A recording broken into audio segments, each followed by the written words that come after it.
The art of seeing is such an extraordinary sense. Through the lens, we re-envisage our world, painting it with light and shadow.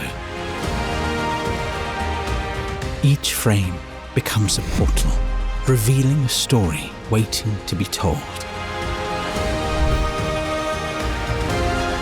Colors, the story behind the picture.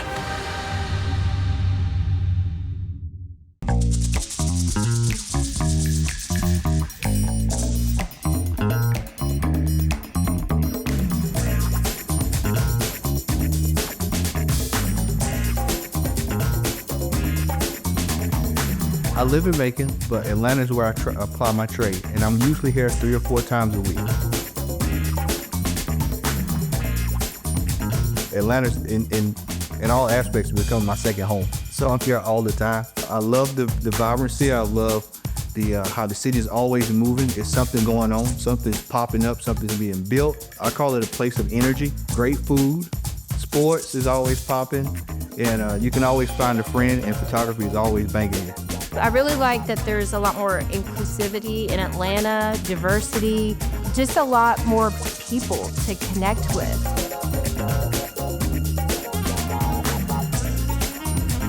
And kind of like how I like all the different facets of life. I feel like Atlanta offers that. There's diversity in all walks of life here. Culture, food, you never get bored. Like, I don't know if everyone realizes how green and lush this city is, and that's something I very much appreciate. Like, even when I was looking out of the windows here, out of the midtown high rise, there's still trees everywhere. And I think that's really special. I feel like we have more trees in inner city nature than most big cities.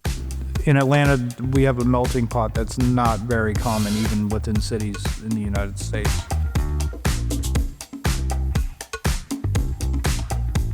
A lot of it has to do with the history, and thanks to Dr. King and Atlanta being, the center of the South for African Americans in times where it wasn't always welcome to during segregation. It created a really beautiful thing that's really unique, not only in the South, but also across the whole country.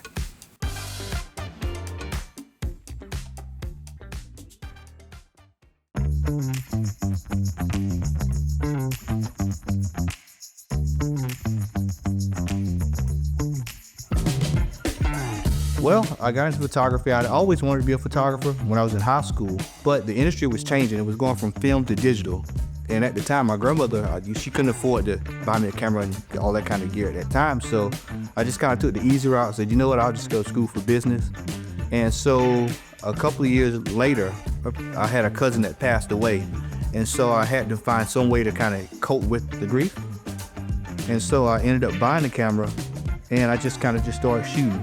And a fun fact is I started out as a club photographer. I used to shoot Fridays and Saturday nights at a club, and so I did that for a while, and then from there it went to weddings, and then from weddings it went to commercial to where I am today. I shoot a little bit of everything. I shoot portraits, I shoot industrial, I shoot agriculture, architecture. I'm kind of a jack of all trades, but my heart lies with portraiture.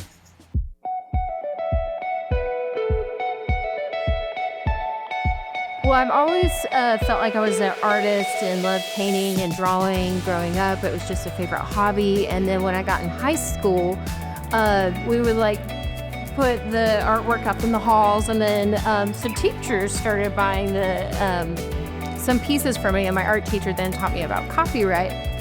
Because I was painting and drawing from other people's pictures that I would find in magazines and stuff. She told me I should learn to take my own photos and then paint and draw and create my own art from that. I learned photography and got really immersed in it. I fell in love with it and felt like it was its own art form that I wanted to just continue pursuing. And so I just kind of went on from there.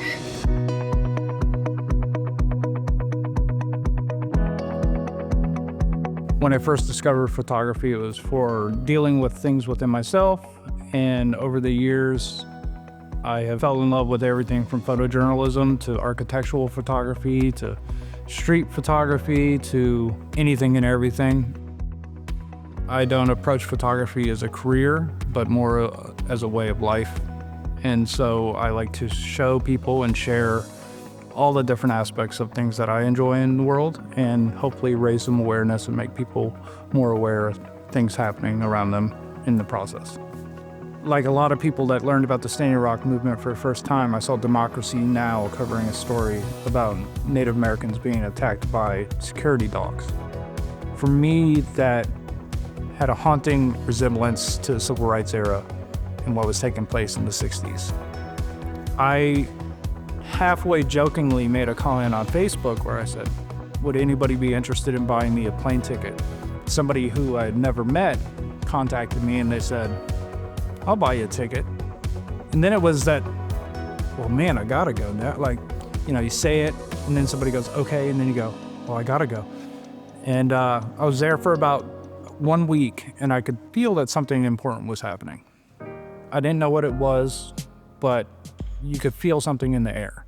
And as a white guy from the South, from Georgia, and we know the whole history of, Native tribes in the South with the Trail of Tears, I didn't really understand what was happening, but I wanted to learn more. And I was completely outside my element. And so I came home to Atlanta and I put in my notice at work, I put all my stuff in storage and made a 30-day intention to return. In October, I returned with only the intention of being there for about a month. And then on October 27th is when I took arguably the most recognized photo of my career. It brought a lot of attention and helped raise a lot of awareness about what was happening out there. And I ended up staying there and living in camp and documenting the Standing Rock movement for 6 months until it was raided at the end of February 2017.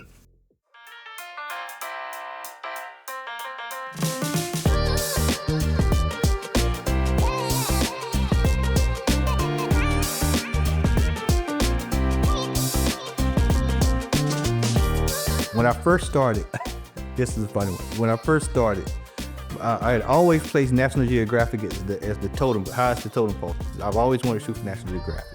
Well, that happened really quick. So I shot for them probably my third or fourth year being a commercial photographer. So I was in shock. So I had to go back and figure out, okay, well, all right, well, I've done that. So what else could I do? So that's kind of how I learned how to pick up different facets of photography, because I started wanting to shoot for different people. So I've shot for the Wall Street Journal. I shot for the New York Times. I've shot for Bloomberg, BBC. I've shot for pretty much anyone you can name. It's a long list of who's who in the media world and the advertising world. One of my most iconic photos would have to be a photo of a young lady. I coached her brother in soccer. I was a soccer coach at one time. And so she ended up getting cancer. I think at the time she was about 11 or 12. And so her mom came to me and told me that she was doing swimming, which I thought was like, wow, this is amazing. Someone who has gone through something that traumatic is still has the courage to go and swim. So I went out and said, I'll take some photos, if y'all don't mind it. So we went out and took some photos. And the photo is my most iconic photos and my favorite one. And it's a picture of her as she is at the pool. And it's just it's a beautiful shot. It's a beautiful shot. I shoot primarily commercial photography with a focus on energy, whether that's with people, food, lifestyle, entertainment, nature, travel. I don't have a specific, but right now I'm really drawn to the queer community because that's a new part of myself that I'm stepping into. So I'm really wanting to connect more with that community and uplift and help promote the visibility and be as engaged as I can. And so that right now is something I've been focused on and really wanting to create a lot more fun and exciting content. And most of that I've been capturing it, but I haven't put it out there yet. So I'm excited to roll that out in the next year. One of the central, I think, elements to the fashion and maybe a lot of my work is there's always a lot of movement. Like I love capturing that precise moment of energy or movement, and I kind of shoot like rapid fire crazy when I can. So that was mostly natural light, which allows me to do that. In the studio, I have to wait on the lights to recycle. I love shooting motion and then capturing that decisive moment where it all just comes together in a big way. For me and my work with Atlanta as a photographer, it's important to highlight who we are as a community. We often celebrate our leadership of the past, Dr. King and John Lewis, but there are people today that are doing good work in the community as well. And for my photograph of what Atlanta is, it is to highlight somebody that I believe is doing amazing work on many levels and hopefully be able to contribute in a small part, a photograph that carries Atlanta into the next chapter of these leaders. And that's where I'm hoping to accomplish with my image. The person I intend to photograph is a gentleman by the name of Gerald Griggs. He is an attorney, he's a civil rights activist, and he is the leader of the NAACP in Georgia. And I first met Gerald in 2020 during the Black Lives Matter protests in Atlanta, Georgia. And then I met him during the murder trial of the 3 men that murdered Ahmaud Arbery in Brunswick, Georgia. And to see how tirelessly he works both in the courtroom but also showing up on the ground, I want to honor him and to create an image that he and his family and his newborn child and his wife can be proud of, and to create something that continues the story of Atlanta. My intention on where to create this photograph is on Auburn Avenue, which is a historical Black community street in Atlanta. It carries a lot of historical significance between the Royal Peacock, Ebenezer Baptist Church, the home of Martin Luther King, and it's a small way to connect the past of Atlanta with the present and hopefully the future.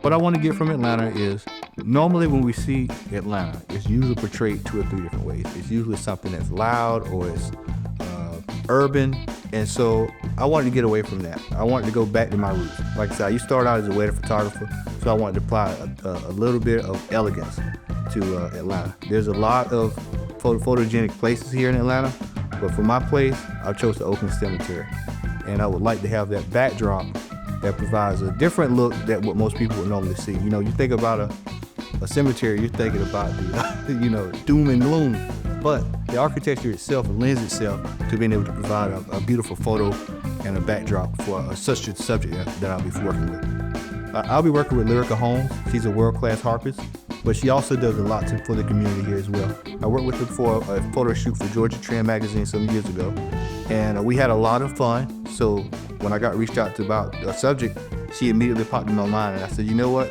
We can combine what we wanted to do on that shoot with the backdrop of the Oakland Cemetery, and I think we can make some magic. My name is Lyrica Holmes. Well, I started off playing piano, so I play piano, I play a little saxophone, flute, all of the Orff instruments, but I went to school for music, so they made us learn everything in order to be able to teach it. I think I create a mesh of styles. It's usually a little bit of jazz, a little bit of hip hop with a splash of classical in it. Of course, the harp is usually known as a classical instrument, and I would say even growing up, when I tried to play other styles, one of my teachers was like, no, you're not supposed to play that on the harp. And it wasn't until I got to high school, and my teacher heard me, accompany myself on a piano playing Stevie Wonder, and she was like, why don't you do it on the harp? And I was like, okay. And, her first introduction to me was playing Beat It on the harp. And so I was like, well, if she can do Beat It, then it just opened my eyes up to the possibilities of what I could do on the harp. I'm excited about the shoot that we're getting ready to do. It's going to be more of a dark theme, kind of something that pulls from the dreariness of the cemetery, but also coming through the light. So the harp, of course, when you think about it, you think of an angelic instrument. It's also considering an ushering instrument, ushering, spirits and things like that. So being able to pull all that together with the imagery that he's able to portray, I think it's going to be an amazing collaboration.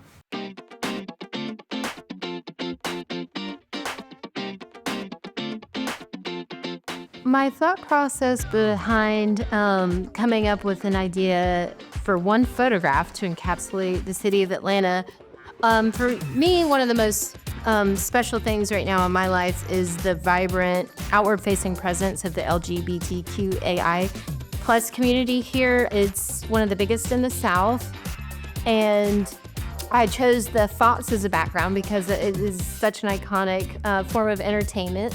I have really fond memories of from childhood, and I thought that would be a great pairing, the entertainment with the big performers of the queer community. I thought would go really well together. And then the process right now is to capture the background scenes first. So coordinate that, get them captured when it's a beautiful non-rainy day outside. The Fox Theater lit up at night, the Centennial Olympic Fountain lit up at night with the skyline behind it. And that way I'll know exactly what the lighting is too on those, how it looks, and then I'll match studio lighting for the human subjects that are gonna be the front and center of the photo. I'll shoot each person individually and have some one-on-one time with them so that we can bring out their fullest expression of self and hopefully have a lot of fun together and get to celebrate them and their authentic personalities and life experiences and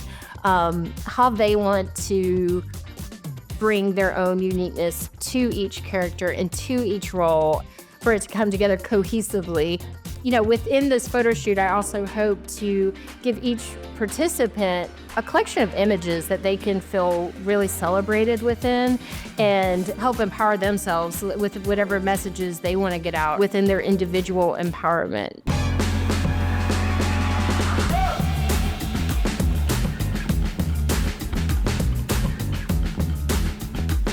So we're at the historic Oakland Cemetery here in Atlanta.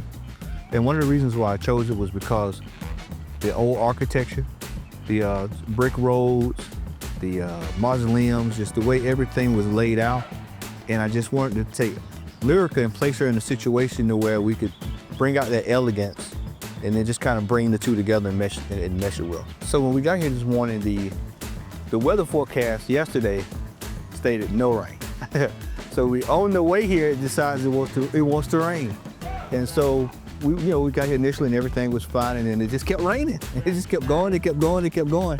But the rain actually helped out. The set was cool.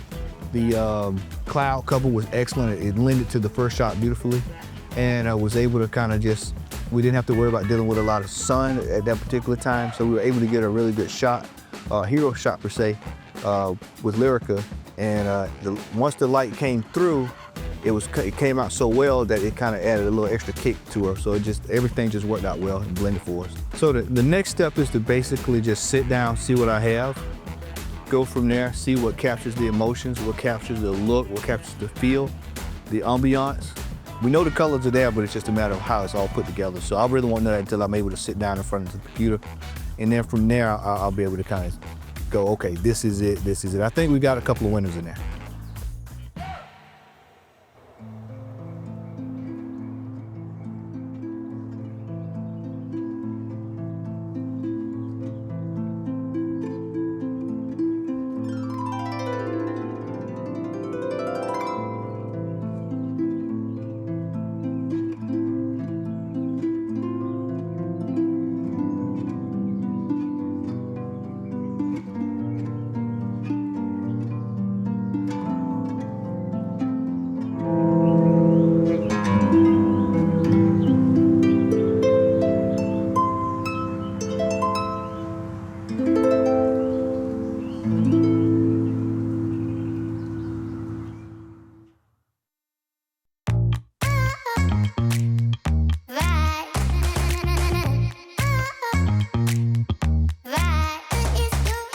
We're at Chill Studios in downtown Atlanta, and we're 1.2 miles from Wussy Fest, which is where a lot of our talent here is coming from and participating today. So it's a really big weekend here in Atlanta for our community, and so I'm really glad to get to capture the performers are participating. Some are participating, some aren't today, but I had a lot of amazing volunteers to sign up and participate today. Everyone's been amazing. I'm so grateful for each performer that's volunteered their time to participate in this really exciting project to celebrate our community. The theme is Peter Pan allows you the freedom to be yourself, express yourself. So we have Peter Pan, we do have a Tinkerbell, but then we're gonna have a lot of people just being their authentic celebration of their individuality, uniqueness, self-expression. So that's a big theme. Kind of thinking of Atlanta as our Neverland, where you can be whatever you want to be and have the freedom to express yourself as colorfully and vibrantly as you desire. This is my dream subject. This is my dream shoot. Like, I'm great at capturing big energy and vibrancy and personality, and everybody has exceeded any expectations I've had. They've came up with their own looks, and we've collaborated and gotten a collection of images everybody feels really happy about and overjoyed with, and to me that's great. This is mutually beneficial for everybody who's participating. So they're getting a deck of images for themselves, but then we're gonna utilize this to be a representation for Atlanta.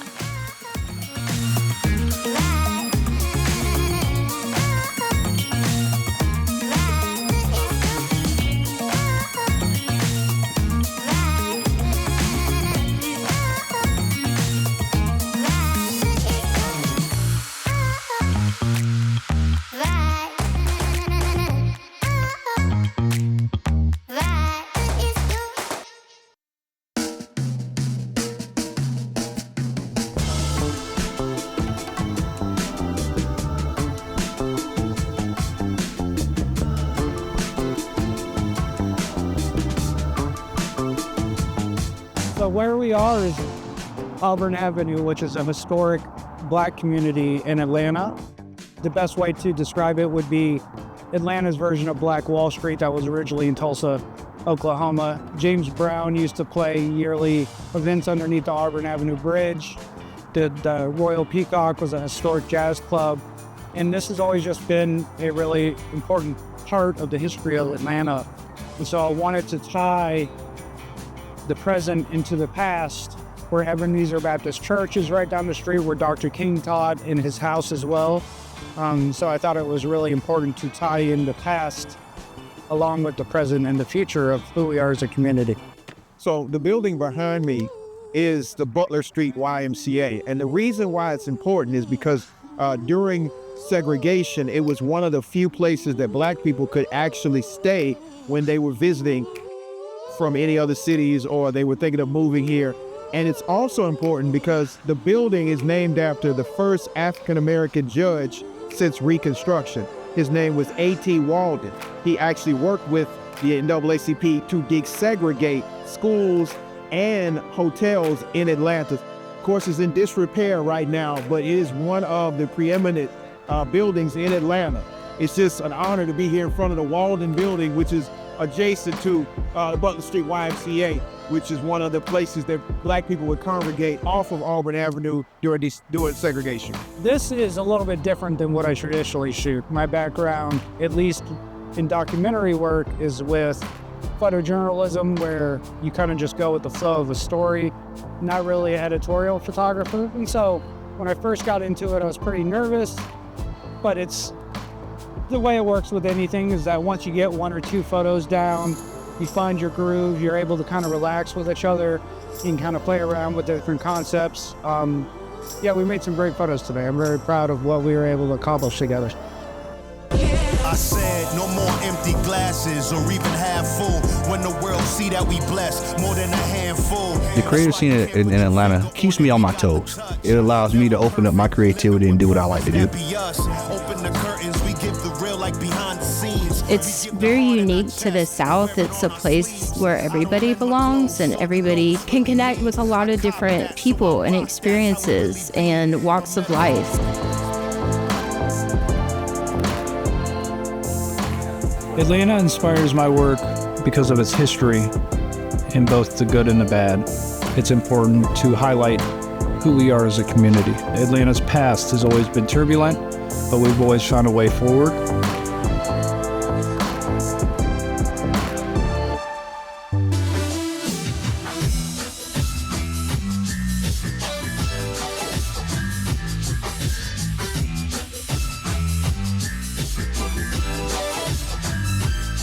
Neverland.